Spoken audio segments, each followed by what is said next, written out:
Hello, folks. Welcome to Between Awesome and Disaster. This is your host, Will Carey. Thanks for tuning in. I hope you're staying safe. I hope you're staying inside. And it's another beautiful day here in the quarantine compound, aka my apartment in Queens. I've never called it that before. I've just dubbed it that right now for the sake of this intro. My guest on the show today is a very funny storyteller and comedian named Anita Flores. Anita, I met by doing storytelling shows in New York City. And she actually performed on a show that I produced a while back at the Sidewalk Cafe. And I met her because, and then I started talking to her more regularly because some of you might know this, but I work, I'm employed by the podcast company Stitcher, and she's a producer for Earwolf, that the podcast company that Stitcher works with. And we originally had this scheduled a couple of weeks ago, and then by virtue of the quarantine in New York City and the sheltering in place orders that have gone out over the last few weeks due to the coronavirus, we had to reschedule and do it remotely. And that's what you're going to hear. This is going to be me and Anita Flores talking remotely about a wide variety of subjects. We cover storytelling, the TV show Frasier, the storytelling scene in New York City, her upbringing in the New England area. It was a really wonderful chat, and I think Anita is a delightful person, and I'm glad I got to share this chat with her. So that's what we're going to do today. If you guys enjoy this and know someone else who might want to listen to this show, or if you know someone who needs to fill hours in the day while they're not allowed to go anywhere, I have over 140 something episodes of this podcast that are available on Apple, Stitcher, Spotify, wherever you listen to podcasts. And my band, Bright Ugly, you can also listen to our 4-song demo at Bandcamp, which is brightugly.bandcamp.com. You can check out that as well. And you can follow me on Twitter at ComicWillCarey.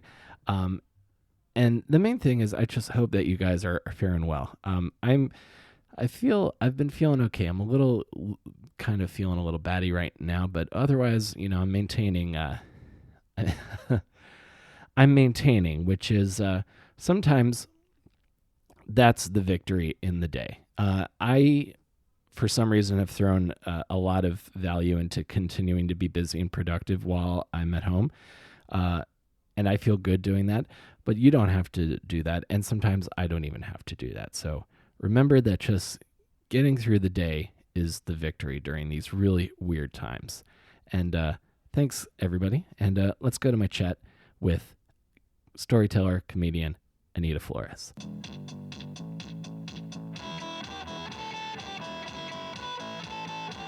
Yeah, no, you don't have to record anything on your end. I'm picking it up on my end as well. I don't know what setup you're using in your production capabilities, but what I'm using, and for anyone who's listening to this who's trying to figure this out, I have a Focusrite audio interface that's plugged into my laptop. I have my microphone plugged into channel 1. Then I have a TRS like a 1/4 inch to 3.5 cable plugged into channel 2. That goes into the headphone out on my laptop. And then in GarageBand, I set it up to record 2 tracks at the same time. And then I set up Google Hangout so that the output is the headphone jack, and that's how I'm able to record you. Well, you are crushing it. I am fortunate in that I also just knew I was probably too lazy to really be able to figure out how to do it like a very nice setup from home.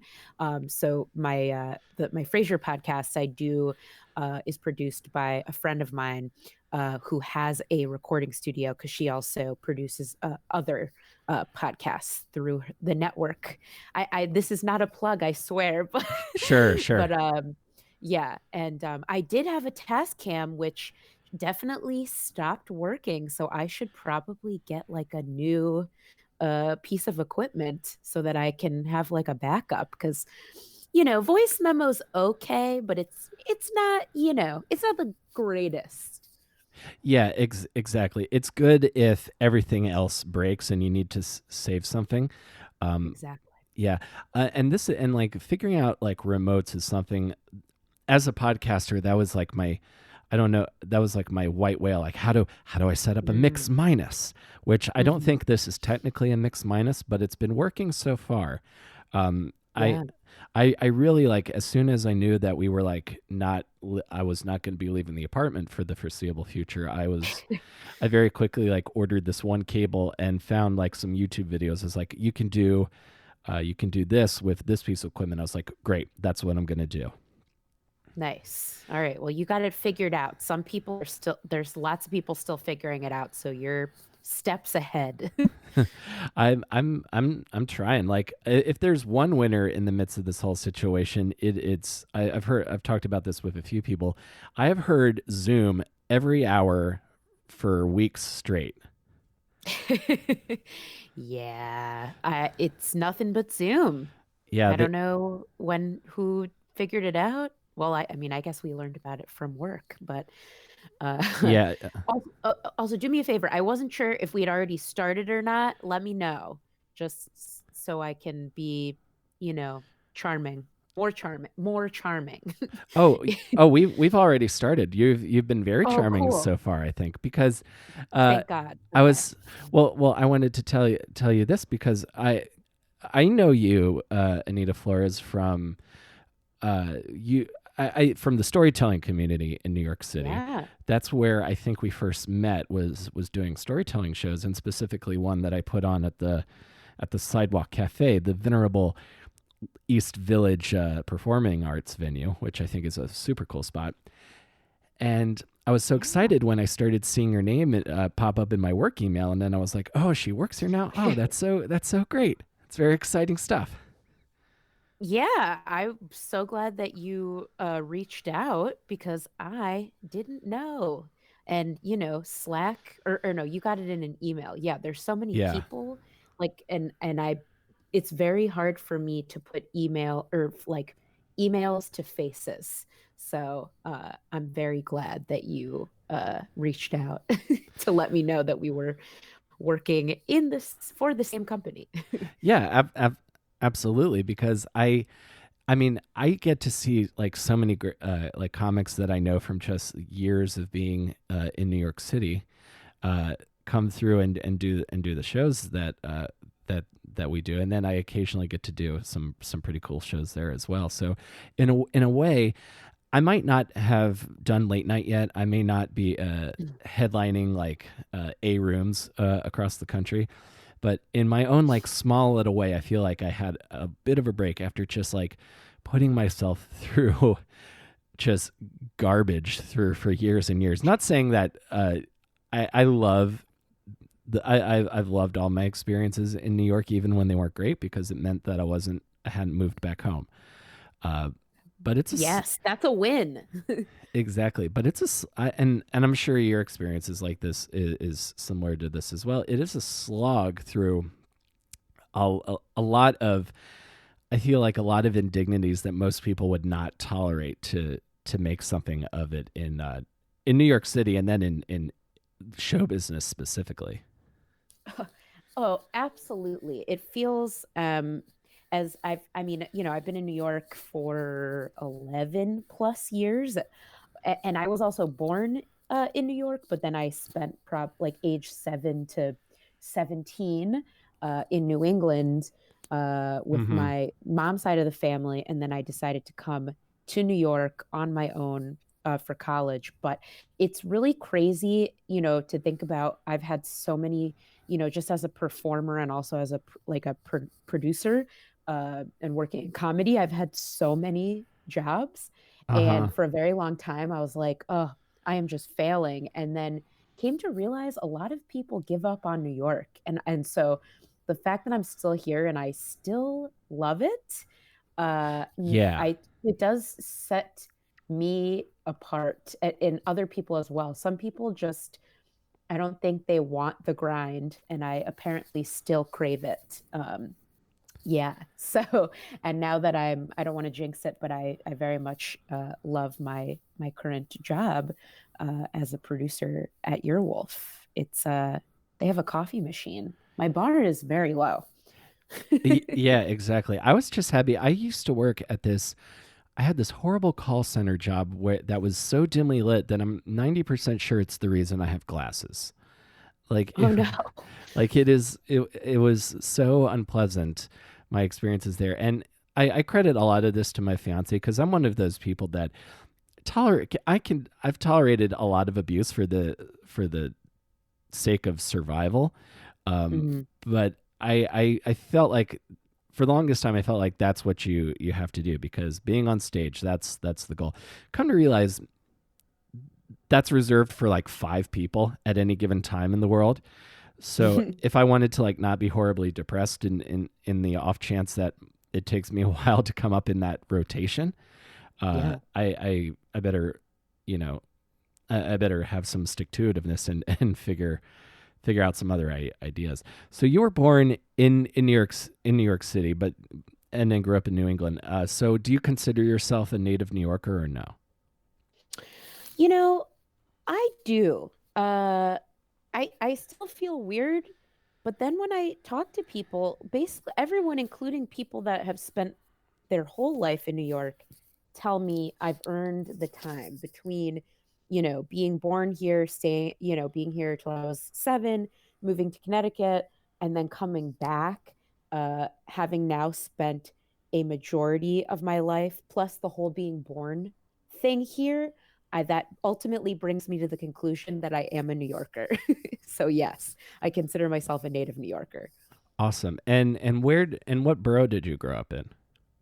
So I was born in Astoria in Queens. That's where Yeah. I live now. Yeah. It was, I'm not going to pretend I wasn't taking strolls as a 7-year-old or, checking out the best bars.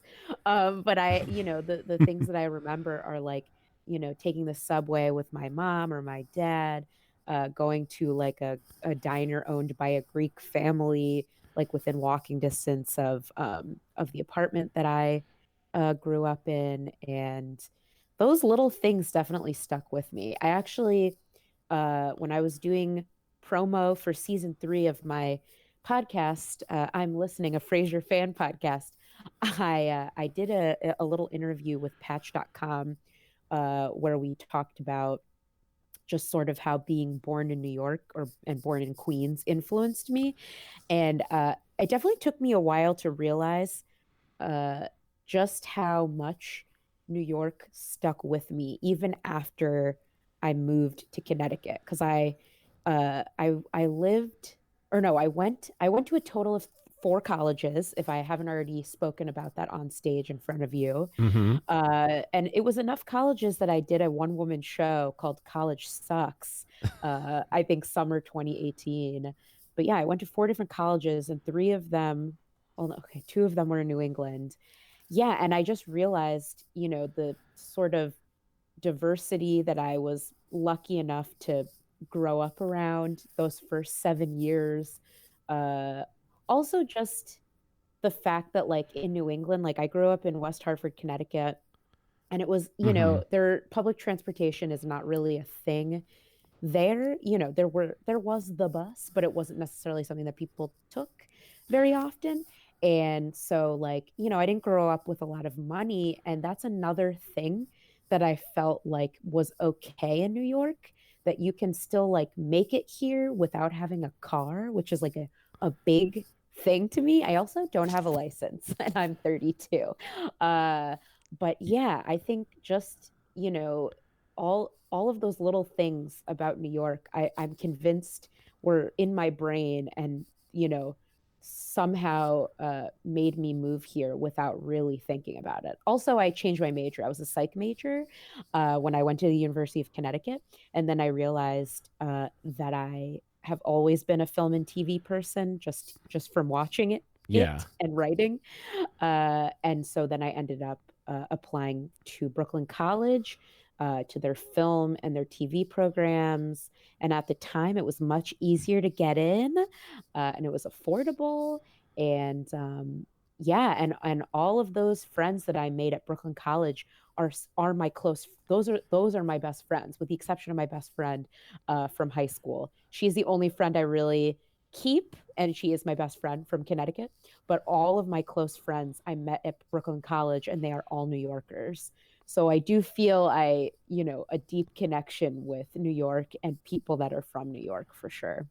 Ab- Absolutely. I imagine, especially so, if you go from like the what I would effectively call the like basically the world stage is New York City. I feel is one of those. If that's where I feel like this is where all the action of the world takes place, and then Mm-hmm. effective, and then to go to and then to spend some formative years in Connecticut, which I'm not exactly familiar with the demographics of West Hartford, but I imagine my assumption is that Connecticut is pretty white.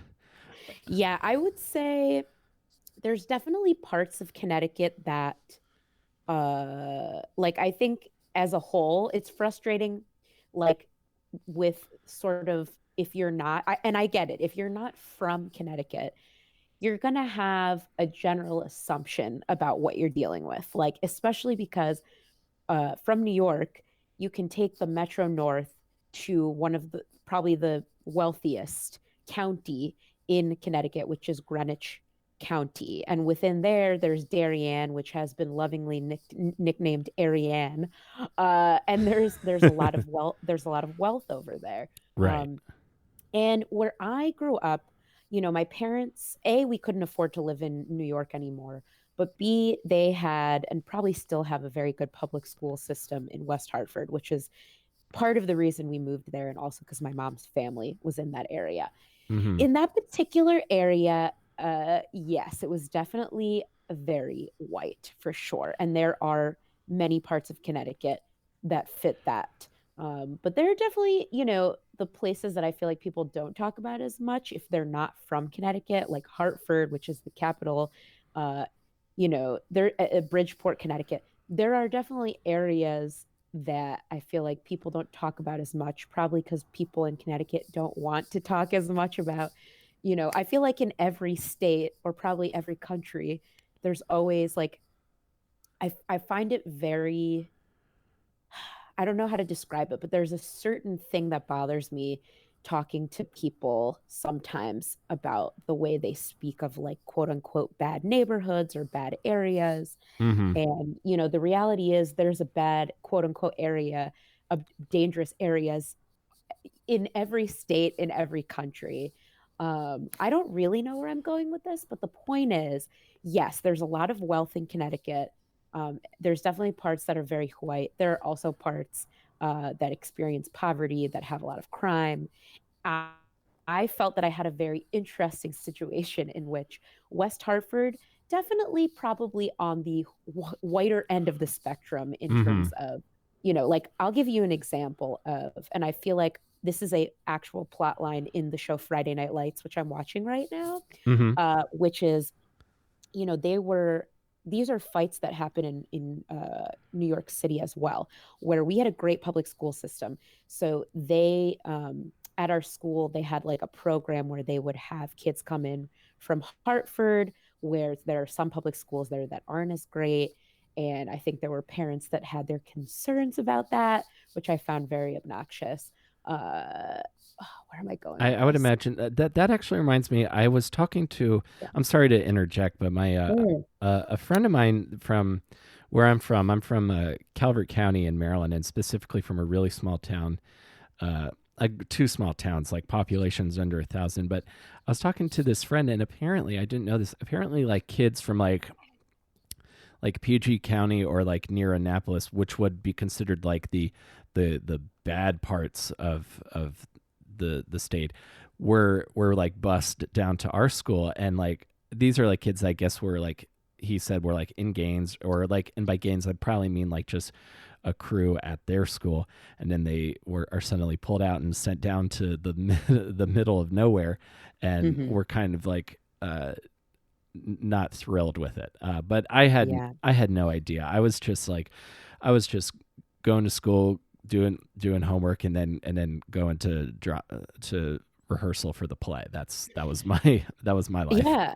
I'm glad you bring that up. I mean, okay, so the reason I brought all of that up was that it was an interesting situation in that, you know, I did not have a lot of money growing up. And it happened to be, and I guess in a way I feel fortunate, my two best friends uh, for like through most of high school were in a similar situation. Like we all lived within walking distance of each other. Both came from like parents of or families of divorce. Like all of our parents were divorced, Hmm. and so we kind of all were able to bond over that. But, until I moved here, even as a person who didn't have a lot of money growing up, I just didn't even think about the way that people in the town that I grew up in spoke of other people from other towns. Just language that they used and the way they spoke of people coming from different backgrounds. It's really not something I thought about until I got out of what felt like a bubble. That's what it felt like there in a suburb in a Connecticut. It very much felt like a bubble. From my personal experience, I also didn't feel like I was able to really branch out in terms of the kind of people that I was meeting, the kind of opportunities I might have. Hmm. And those things took like me being out of Connecticut and living in New York. Like, really, all of that stuff didn't really hit me, just about how, like, thankful I am that I was able to move because there were just things that I was extremely ignorant about. And, like, I try and never take it for granted, especially like I love the neighborhood that I live in. I live in Kensington, Hmm. in Brooklyn, and there's a very large Asian community. There's a large Mexican community here. There's a lot of Middle Eastern people, and it kind of reminds me of Queens. Like it reminds me of Jackson Heights, and I just think that that's really cool that there's like multiple parts in different boroughs in New York City where you are able to just be surrounded by, different cultures and stuff. And I did not have that experience in West Hartford, Connecticut. So it's very hard for me to imagine moving somewhere else for that very reason. Also, I work in comedy now professionally, which is lovely. But I Hmm. also love to perform as a storyteller, as a comedian. And, this sort of opportunities that are here, not even like for me at this point in my kind of career, like I don't necessarily aspire to like quote unquote hit it big, but what I do imagine and know about myself is that I love performing. Sometimes that means like a show that I host in a basement, and knowing that that might be it, and like that makes me happy. So knowing that that opportunity isn't necessarily around in many other places in the U.S. is, a very big reason for me that like at this moment at 32 it's very hard for me to imagine living anywhere else. I really really love it here. I do. I'm the same way. I feel like just I feel like I am like just even though I wasn't born here, I feel like this is the place I feel like most comfortable because I've always wanted to be here, and once I got here, I even when it sucked, I never wanted to leave. I just wanted to figure out what was the next way that I could continue to be here, and I never wanted to let like the city beat me, if that makes sense. Yeah, of And course. Yeah. and yeah, every time I see like other comics make jokes about like New York sucks jokes, I'm like, good, leave. Le- leave so that I can get a table at a restaurant sooner and I can have your spots at clubs because I feel like I would appreciate it more than you clearly do. That's another one of my pet peeves. I think with some comics who take getting booked frequently for granted is I've been to a couple shows um, because I don't get it. I don't get asked to do a ton of spots, and I kind of hit a point where I stopped like really, really asking tons of people for spots. But every time I get one, I always like work in the couple new jokes I want to try in the middle and then make sure I open and close really strong. But I've seen people like go up and just kind of throw out premises and say, oh, is there something there? And it makes me so irrationally angry because it's I like, can. there Yeah. because it's like there's an open micer who's like ready to like kill themselves if they and they could have really used the confidence boost from like a booked spot in front of a group of people that want to see a show, and you're not just ambushing them. Yeah, no, I definitely I get that sentiment. I think it's interesting because I would say, my sweet spot is probably storytelling. Mm-hmm. I started doing some stand up more in the last like 2 years. Uh, but I definitely find that it's very, at least from my experience, the audiences are very different, like storytelling versus stand up. And one thing that really drives me nuts is because I think as a stand up, I think storytelling if is a very valuable skill. Um, 100%. pl- Plus, it's like, if you can, do jokes and also tell stories, like that's, twice or maybe not twice, but a lot more opportunities you might have on a live stage in New York. And what I have seen that drives me nuts, and I do love that about the storytelling community is they don't like it is when I do sometimes see a comic treat a storytelling show like an open mic, like a stand-up open mic, where Mm-hmm. they'll get up and be like, "All right, so what am I talking to you guys about?" Which for some reason I can stomach at a stand-up open mic because truth be told, like at a mic, like yeah, you're not going to see anyone's best stuff, I don't think. But I Right. feel like storytelling is just different. Like I don't feel that you can necessarily do that unless the show calls for it. Like, a show that I really like that very much sets the premise that, you have to, I'm not sure if you're familiar with the show. I'm actually looking it up to make sure I say the name right. So Asher Novak is a storyteller, Mm-hmm. and he has a show at Freddy's Bar in New York every month called So What Happened Was. And the premise is you need to tell a story about something that happened to you in the last week, which is a pretty cool way. It's one of my favorite shows because it's a way that forces you to like reach into yourself and like talk about something new. I mean, I will say that like writing a story in my particular case isn't necessarily easy, like unless it's something worth talking about, if that makes any sense. So it's Yeah, very totally. interesting to try and pull from like a week, say something particularly not funny or even sad happened, and like having to talk about that on stage I really like. So I like when there's a premise, but I definitely don't like, I've seen it, I haven't been to the Moth in a long time, but when I've definitely been where there's been an incidents in which a comic gets up on stage ill prepared, and it absolutely drives me bonkers. So now you know one of my pet peeves. Uh, yeah, I can totally relate to that. And something to what you were saying earlier, like I feel like definitely at its peak, like when the stand up art form and storytelling intersect, that's just like performance gold. Because when I look at when I look at comics that maybe like more like esteemed comedy fans or journalists would maybe like derive as being like mainstream or too broad, like it's jokes and storytelling. It's not like the kind of moth structured story where it's like you end with like and in that moment. But like when I look at comics, like Billy Gardell is somebody who I think does that very well, and or Gabriel Iglesias. Um, one Mm-hmm. of his one of his best things is the story about how he ended up getting cast in and playing that part in Magic Mike. And it's like a Mm. 20-minute video, and it's there are peaks and valleys, and then there are jokes along the way. Um, I I I like I think it's changing. Like I feel like there's more there's a little bit more intermingling in the stand up and storytelling scenes, because I have always gone to storytelling shows and done the format, but also been funny when the bit when it calls for it.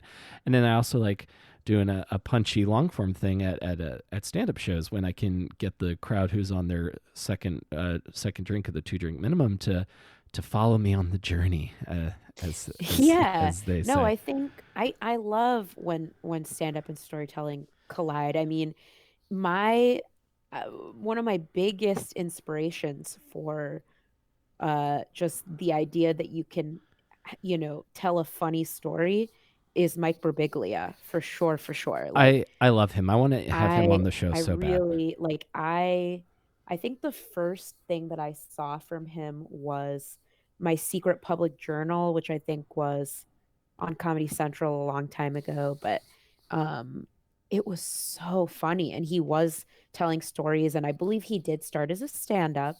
But it's a this and like I after that, like I read one to two of his books. I saw I think two or three of his one man shows live, and like, it's generally him on stage in a wrinkled button down shirt, and fully transported me somewhere else. And Hmm. that I think that's what I always think about now as a performer still. Yeah, I love Birbiglia. I've got a fun Birbiglia story. I've interacted with him multiple times. He would never remember who I am, but I have several key memories involving Mike Birbiglia. Uh, when I was still a barista at Starbucks, he came in once, and I said, "Oh, this is going to be the coolest part of my day." And he's like, "Thank you," in like his kind of way. I also saw him do My Girlfriend's Boyfriend at Carnegie Hall, which was incredible. It was so good. And he did he did I think this was an homage to Andy Kaufman. He and Ira Glass and a few and two women that were involved with something Ira Glass did to open the show Hmm. handed out ice cream to everybody after the show. And so I got ice cream from Mike Birbiglia. I thought that was great. I love that. I believe that I believe I saw My Girlfriend's Boyfriend, either the live show or the movie, which was opened at the Brooklyn Film Festival at BAM. And it was Ira Glass and Mike Birbiglia, or Ira Glass like presented Mike Birbiglia. And they had like a kind of a Mike Birbiglia themed sort of like after party. So like in the upstairs part of BAM, I think some of his favorite foods were they were serving them. Like there were either it was ice cream or ice cream sandwiches, and pizza. Like because he talks about this dream he had where he had a pillow made out of pizza. Uh huh. And there were some great references to some of his jokes at that party, and it was great. I also very briefly met Mike Birbiglia, and there's no way he would remember. I went to the Just for Laughs comedy festival in Montreal probably 6 years ago as a journalist. I was I was a social media manager for Thrillist at the time, which is a food and drink website. Mm-hmm. But I was also writing or interviewing comedians at the same time, just like freelance. And an agent asked me, would I want to come to Just for Laughs and write, but for Thrillist, because she wanted more people that like food and drink to have eyes on comedians. So I went, Interesting. and my angle was a very stupid article, and I can call it stupid because I wrote it. Basically talking about like I went to Montreal to see what people like better, Montreal bagels or New York bagels. And my New York bagels, I really gave this little thought. The New York bagels came from the Aubon Pen in the airport, waiting for my flight to Montreal, and that's what I was carrying around in my backpack for like 3 days. And I shockingly, this article is online, by the way, but the only people I could get to take a bite were Seth Rogen and Al Madrigal. Mike Birbiglia, fully separately, who I absolutely did not ask to participate in this, I saw at an after party, and I remember walking up to him and telling him what a huge fan I was, knowing almost immediately that he was probably not going to remember this exchange because he had what I call wine lips, which means your lips are a little purple because you've been drinking wine. Uh huh. And he was very nice, but I was like, he's been drinking wine. And then these two girls came over that I considered to be very loud and annoying, and I backed away when they came and started to join us so that he wouldn't associate me with them. And that Right. was That's a my good idea. interaction with Mike Birbiglia 6 years ago. I hope that there are more interactions on a professional level. I don't know when or how that'll happen, but yeah, he's still one of my favorite performers. Definitely, I think the reason that I decided to take a storytelling class many years ago. And was the storytelling class? So I have a couple of things I want to trace here. So first off, I my parents are divorced also. And did your parents get divorced when you were young, or were you older? I think I was at primo age of like this will mess you up. I was 12. Mm-hmm. But I actually was like and still am so happy they got divorced. It was like meant to be. They definitely were not enjoying each other's company from from my observations. Plus my dad didn't move that far. He moved to like the neighboring town, and they definitely became and current and still and are friends, which I realize is a privilege, and that a lot of people's parents have very messy divorces. But in the case of my parents, it's super easy, in my opinion, and less messy to get divorced if neither one of you has that much money, because there's really not much to fight about. So yeah, my Basically. parents got divorced when I was 12, but I Mm-hmm. was super pumped that they got divorced, and it was a really good decision on their part. Yeah, What that's about you? How old were you? I was 16, and I was it went down horribly. Like my dad's timing was atrocious, Oh, but I was like very relieved. Was like, good. I'm glad he's not around anymore, because he was in, and I know more now about the situation, enough to the point where um, I have to make some adult decisions about how there are shades of gray, and unlike what people think on Twitter, nothing is black and white. that's Um, right. in kind of happening like that's still sucked what you did. And I talk about this in my one man show also, which is ever evolving. I haven't performed it recently, but it's continuing to evolve, and I think for the better with these kind of shades of gray. So yeah, I was 16, and I definitely hated him all through my 20s, and then in my 30s, I'm trying to like you know practice forgiveness, I guess. Wh- Sure. That's and a theme. Sorry, go ahead. oh no, I go ahead. I had one other thing, and then I promise you what I was going to say was not important. It just made me think of a current plot line on Friday Night Lights. This is a plug for Friday Night Lights. well, Uh, I've been really yeah. enjoying The Crown. Also, I'm almost finished with that, and then I'm going to start The Mandalorian. Um, so, Ooh, so you're, good choices. thank you, Good and escapism. absolutely that. And I've done a podcast. This is like my 12th or 13th since the quarantine started. So I'm maintaining my mental faculties pretty well so far. And what drew I'm you glad to to hear that. wanting to study psych? Because now that you're in comedy and or storytelling, I find the choice to study psych interesting. What were you trying to figure out? Great question. You know, what's so interesting is that psychology is such a common, or at least when I was 17, which was, my God, that was a long time ago. Uh, it was a very popular major. I think it probably still is. But in my case, I think the reason I went for it, if we want to dive into the two reasons, I would say one, uh, I definitely, was never like a good student on paper.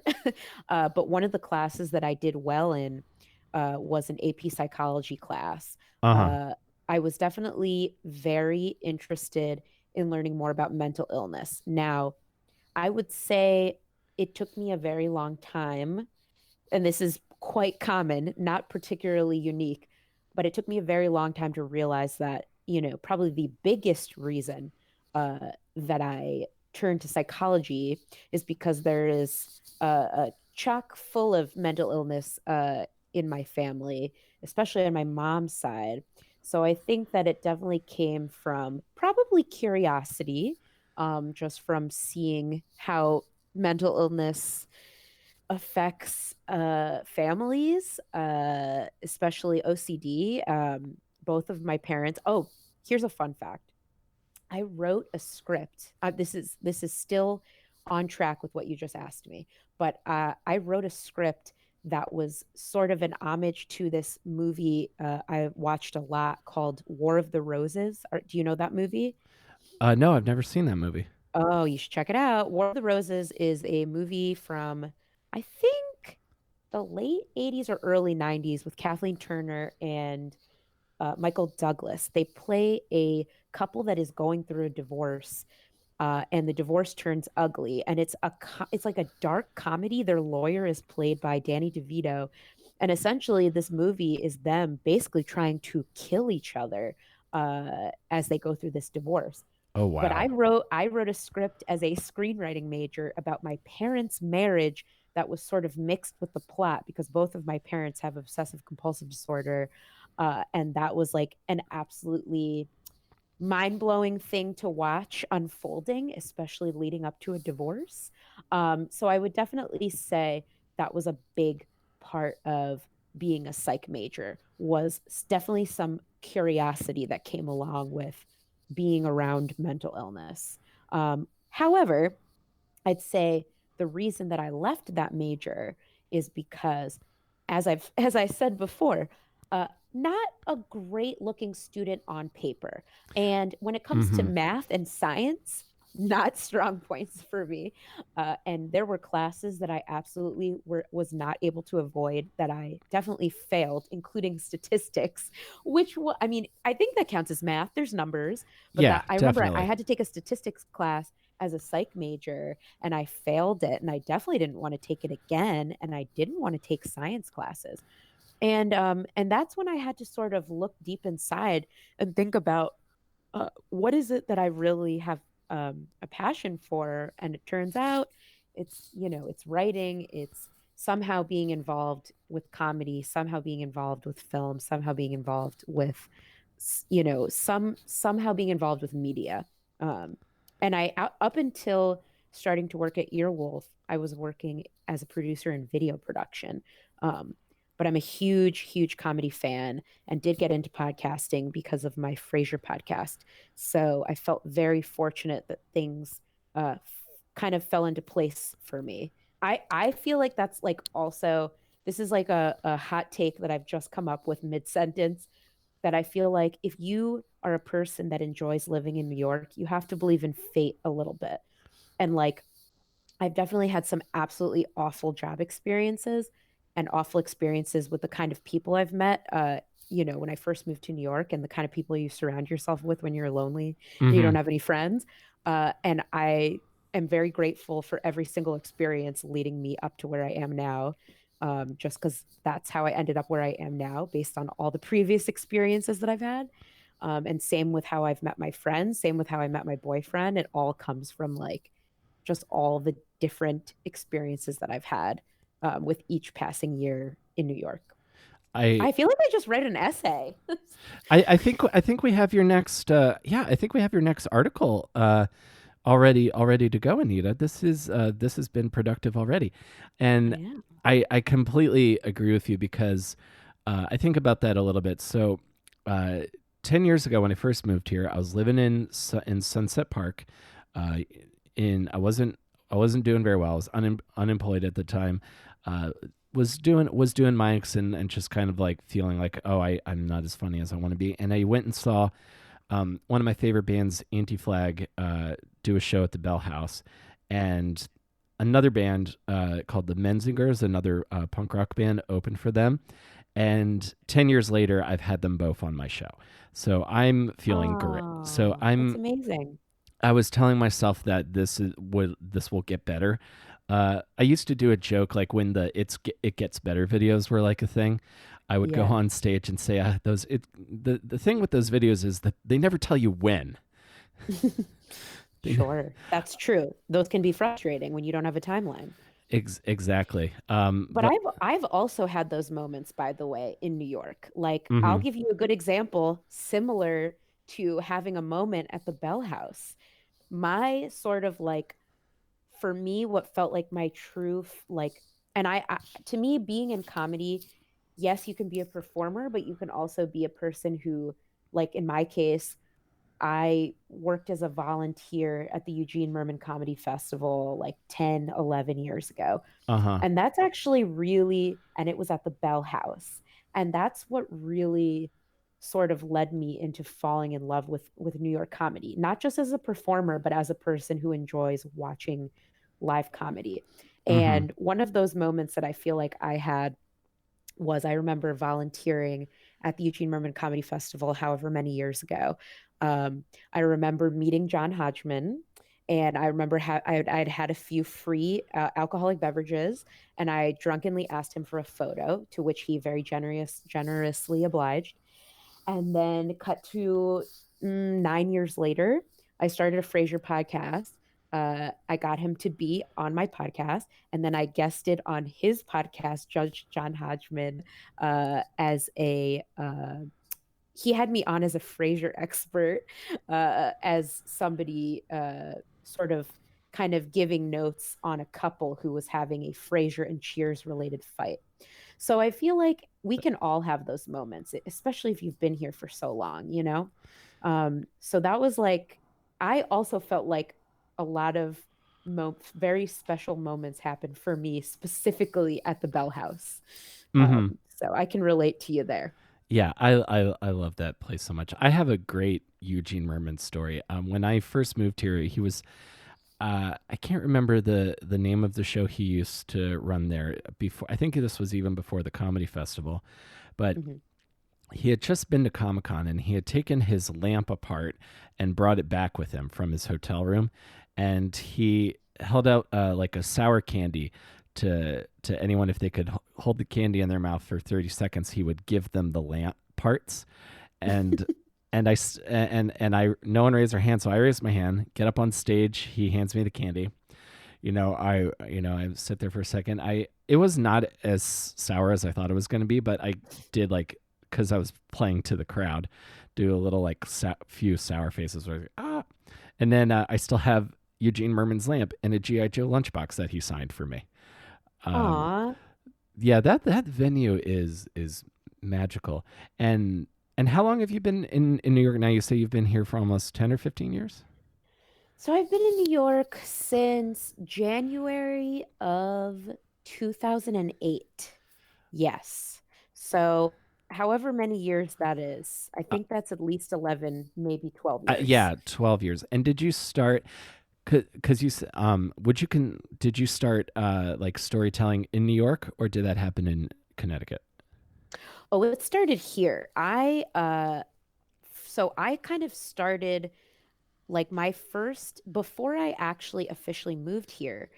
The previous summer, in summer of 2007, uh, I had made a choice. I had dropped out of my second college, which was UConn, the University of Connecticut, as a psych major, Mm-hmm. and was definitely having an identity crisis, trying to figure out what on earth I was going to do. And so that summer of 2007, I decided to do some internships in New York City, uh, and also was like, all right, if I want to do like comedy stuff, film, TV, like what are the things that people are doing? At the time, it was UCB classes. So I took a UCB class. It was a sketch writing 101 class in 2007 with Adam Pally, probably the most famous alumni I had as a teacher. He was on Mm-hmm. Happy Endings. So I had him. I did not like that class. I had a very hard time doing these sketches and reading them out loud.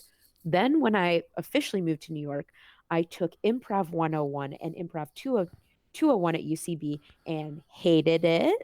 And then finally came the decision to try storytelling at UCB. I Mm-hmm. definitely liked aspects of it. And then I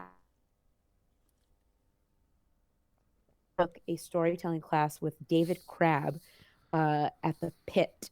And that was really what solidified me sort of starting to perform. So everything happened in New York for sure. But I would say that specifically that storytelling class with David Crabb was definitely what like kind of sent me on my way in terms of wanting to continue storytelling. He's such a great storyteller and Mm-hmm. also inspiring in that like I think it's tough when you're like if you're doing stand up, I feel like, there's certain avenues that you aspire to end up in, like becoming a TV writer or doing stand up on a national level or like having your own show. But with storytelling, I think it's a lot trickier in terms of like what does success look like as a storyteller. David Crabb, I think for me, like he did this really great one man show called Bad Kid, and then he turned it into a book, and I thought that was really cool. I at this point know that I don't like the idea of actually performing too often because I actually like having a routine and I like having a full-time job and I like Hmm. hanging out with my boyfriend and I like having my weekends with friends. So but I do like to still have dreams. So like a thing that I would love to do, I hope one day, and I think storytelling can be a good place to start with a goal like this is write a book. I think that would be a really cool thing to do one day. But David Crabb was definitely like a big inspiration for storytelling, having him as a teacher. He was very supportive. I know that his teacher, I believe, was Kevin Allison, who does Risk. Yes, Yeah, I've had Kevin on. He's great. I still haven't finished the second draft of my risk pitch. I have time to do it now. So yeah, you gotta. I did Risk for the first and only time a few months ago, and it was awesome. It was great. It was a great audience. I mean, he definitely has some dedicated listeners, and hmm they're there to hear stories, and it was great. So you please finish. I definitely will. Yeah, and I especially think now that I think more people are aware of storytelling as like as a form or a style. I don't think it's too unusual in including doing a book. I don't think it's uh, outside the realm of possibility of filming your one woman show or doing like a storytelling as a special. I feel like maybe most people's version idea of that came from Hannah Gadsby, um, but Mm-hmm. for me it goes back to Swimming to Cambodia by Spalding Gray. Like I think that film is just a masterpiece of storytelling and like of the solo theatrical uh, performance. I think it's I'm not amazing. familiar. I'll have to check it out. What is it? It's called Swimming to Cambodia. It All was right. it was done by an actor named Spalding Gray, who very sadly committed suicide in 2004. But he is, I think, an absolute storytelling genius. And Swimming to Cambodia is about his experience playing a small role in the movie The Killing Fields, which deals with the genocide committed by the Khmer Rouge in I think it's the Philippines. I believe it's Oh the Philippines. wow. But it's amazing, and he has other stuff as well. He has Monster in a Box, which deals with his mother's suicide, which is kind of odd that his mother committed suicide and then he did also. And Mm. he had so like one of the reasons I got Stitcher Premium originally, not only to keep listening to WTF archives, but was because they had all of these Spalding Gray performances, and I really enjoyed listening to all of those. So he's brilliant. I would definitely recommend checking him out. And um, Cool. I guess this something else I want to ask you because I've seen you perform, and you're very personable, and I like your and funny. Um, Thank you. and and I guess to start coming in for a landing here. So you have and that's so cool that John Hodgman did your podcast and then you did his. That's really awesome. Um, what drew you to creating a podcast about Frasier? Because full disclosure, I know how Frasier ends, but I've never watched it. So what's the attraction? I'm curious. Well, the attraction is, I think, at a certain point, I think probably now, at least 2 years ago, I hit a point in which, I don't really feel like I know this about myself now that I don't necessarily enjoy performing all the time. I find it very exhausting. And it's no coincidence that most of my close friends are not comics. I actually get very anxious hanging around performers for too long. They've done nothing wrong. It's probably my own neuroses. But I know that I like to stay creative and I wanted to come up with some kind of project that I felt passionate about that would allow me to have conversations with people that I like in a way that made me feel comfortable, because I find making small talk with a lot, not everyone, probably more with stand-ups and storytellers, but I feel in the setting of like an interview space that I'm actually the most comfortable with a lot of performers and feeling like I can have this dialogue, because in my own head there's a reason for us to both be there, versus me coming up with whatever things come into my head when I'm nervous that I start talking to people about. Uh-huh. Um, and so obviously podcasts were and still are booming. And I also know that lots of people have podcasts. So in my particular case, I didn't get into it in hopes that I would like, quote unquote, like take off. I knew like, I wanted to pick something that I felt passionately about, and also pick something that I didn't feel lots of other people were already talking about. Right. So I love TV. TV raised me. I'm a big TV person, and especially as a person who didn't have cable growing up, sitcoms were a very big part of my life, and there were certain shows that I would go back to a lot and rewatch a lot. Frasier was definitely one of those shows. I then started to look up to see, are there any other Frasier podcasts out there? At the time, the only one out there was one hosted by Kevin Smith, Mm-hmm. called Tossed Salad and Scrambled Eggs. And I wasn't discouraged, because the idea that I had in mind was not his. He does, and he doesn't do it anymore. I haven't seen him put out a new episode in years. But he did a like episode by episode sort of podcast about Frasier, Like a which is rewatch. correct. I am a person who has a very short attention span, so I just, it already existed, and B, I knew I didn't have the stamina to do that. But I knew that I loved Frasier, so I started this podcast in my living room, with help from my boyfriend and another friend of mine who like brought some mics over, and then I just started interviewing friends. Like the first 3 episodes are just close friends of mine who I knew liked Frasier, and I would come up with just some subject that related to Frasier, and that was the basis of the whole episode. So like the first few episodes were like, best episodes of Frasier that take place in cabins. There was one that was like best episodes of Frasier at dinner parties. And I knew that I could pick these things because I know the show so well. So I could get into some very strange, oddly specific areas.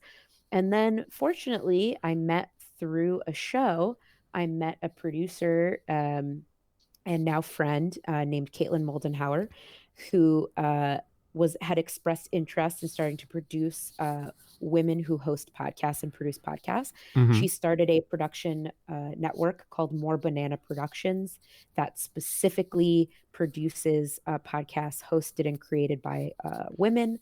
Uh, and so that's how I actually started to do my podcast in a studio. And it has just really morphed into something I didn't expect, in that there were some people that I got on the show that I really didn't think I could, including Joe Keenan, who's one of the executive producers of Frasier, John Hodgman, Rachel Bloom. Those are just some of the names that come to mind. Oh, wait, I want to make sure I get his name right.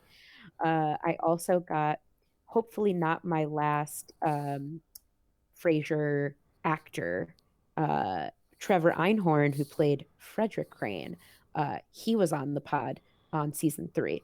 So it was really cool just to see that something that I went with my gut on, for me, took off. Like to me, this is a successful podcast. It's something that I enjoy doing, that I do for myself, that I do to connect with comics that I might not necessarily usually share the stage with. Like Mm-hmm. Larry Owens, that's a great example of somebody that like, he's in a very, and he's crushing it, but he's a singer, he's an actor, and he's a comedian. And normally we don't really cross paths, but like he saw that I had a Frasier podcast, and I'm a huge fan of his. And Mm-hmm. he messaged me on Instagram, having not really previously known each other, and just went, "I love Frasier. Can I do your podcast?" And it was just like, it's just a really cool thing to be able to have this person come into the studio, not being nervous because we knew we had this thing in common and we had like a really great conversation. So Uh-huh. um, I'm currently on hiatus. I think, I like to do my podcast in seasons because it makes me feel like there's less pressure to like just constantly push ahead if things don't feel fresh. So, Mm-hmm. um, there's a few episodes that I have for season 4, and I have a dream that obviously is not going to be executed until things change in the world. But I'd really like to do a live recording of my podcast in London because I've come to learn through the internet and through my podcast that there's a lot of UK fans. And somebody told me that there's a theater that they lived near in London that would show marathons of Frasier. And I was like, okay, there's Frasier fans. Maybe I should do my podcast there. So yeah, it's a labor of love for sure. That's spectacular. And that's I again I relate to that completely. Just um the fact that I've been able to have the guests that I've had on this show just makes me feel like I'm really doing something that I'm super proud of, and I'm doing it all myself, and really like freaking out about like getting something every week. If I was smarter, if I was smarter and did seasons, I'd probably have more hair now. But that's so cool. And I hope and and I know that you're going to do it, because and that'll be really awesome when that happens. How great will that will that feel when you go to the green room after the live Frasier podcast in London? I think it'll be amazing. It's going to be amazing. Yeah, it's also a strange thing to think. I mean, I guess it depends on what your goals are, but like at this point, the only thing, well, like not including the pandemic, talking about, because this is something I've been thinking about for probably almost 6 months now, is really it's just me pulling the trigger. So it's really just me that has to do the work. Like I feel like, that's just something I've thought about in the last 3 or 4 years that like depending, I mean, okay, fine, being president, that's different, but talking about doing something creative, like, whether it be performing or creating something, I think you just have to do it as opposed to thinking about what the obstacles are. Like, try and do the thing that you want to do with the options that you have available. And I do think that I could bring the podcast to London. I just have to get off my ass and do it. 100%. And in that spirit, last thing I'll ask you, and I would, if you ever wanted to do my podcast again, I would gladly have you on again, Anita. Oh, In that spirit, appreciate it. in spirit, what do you think your book will be? Oh my God, that is such a great question. Um, you know, it's a good question. I think there's a few things. I think college, as I did do a one woman show called College Sucks, I think college and this sort of desperation to belong and how long it took to feel like I was supposed to be somewhere could definitely be a book. I think that's an option. I've also thought, I think the hard part about talking about family is like having their blessing. I think that there's definitely some material, shall we say, that I've never really touched upon involving my family and just, you know, how what part mental illness plays, what it's like growing up with two parents that have OCD. Uh, I think there's something in that vein that I just feel like I don't know if I'll ever feel comfortable talking about that stuff until my parents are dead. I don't know. Right. But I feel like there's definitely, I'm sitting on a pot of gold in terms of family and complications and dysfunction, but still there being love there. So I feel like there's something related to family that it has to be there. Like I love that I think I read the book, but I actually saw the movie first, Running with Scissors. Are you familiar with Running with Scissors? Yeah, a little bit. Yes. Yeah, I loved that. I love David Sedaris. So like the idea that I could ever come to a place where I feel comfortable and have family's blessing that I could talk about family and my family, like I feel like there's a book right there. So I would say I would start with those two subject matters, college and family. And maybe one day one of them will come to fruition. Well, if we need to do like a trial run, we could do like we could do another episode like audiobook style, where I basically like I'm interviewing you at like the 92nd Street Y. We don't have to release it. We just see how it we just It just happens. It exists, and then and then worst case scenario, put it on behind a paywall. It's like, you can hear this stuff, mom and dad, but you gotta subscribe first. Where can people find you on the internet, Anita Flores? You can find me on Twitter and Instagram at the exact same handle, Anita Jutina. That's ANITA JEWTINA, because I am a Jewish Latina. And seemingly no one else has that handle as far as I can tell. Well, excellent. Thank you so much for doing this, Anita. Here, I'm gonna turn my camera on so I can give you a proper goodbye before we get out here. Oh, I'll turn my camera on. I'm dressed to the nines. This is my scarf that I like to wear. That makes me feel like a full shut-in. But yeah, thank you so much for having me. This was so much fun. Oh, no problem at all. Thank you so much for doing it. And someday when I'll see you in the office again. Oh God, fingers crossed. Maybe by June. Ooh, I I hope it's before then. I hope so too. And I'll let you know when I post this. Please do. I can't wait to post it, and I'm always happy to be on all the pods. So I'm happy to Awesome. come back. Awesome. All right. Sounds Have a good. good night.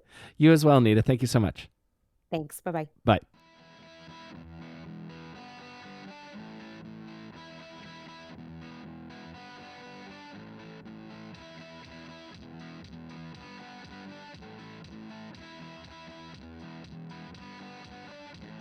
All right, ladies and gentlemen, that's our show for the day. Thank you so much for listening. Thank you, Anita, for your time. I appreciate you chatting with me on the show. If you guys enjoyed this and think you know someone else who might as well, we are available wherever you get your podcasts, including Apple, Spotify, and Stitcher.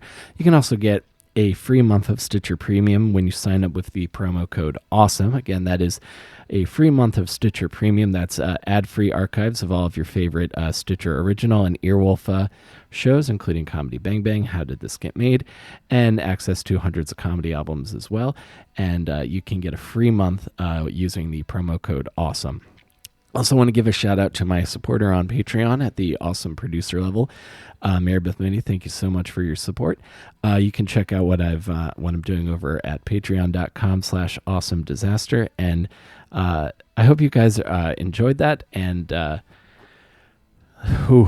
this is a weird one for me today. That conversation was great, but I'm just in a weird place mentally. But I think it'll be okay. And part of my being okay is doing this show, and you guys are a part of that. So thank you again for listening, and I will see you next time between awesome and disaster. Stay safe, everybody.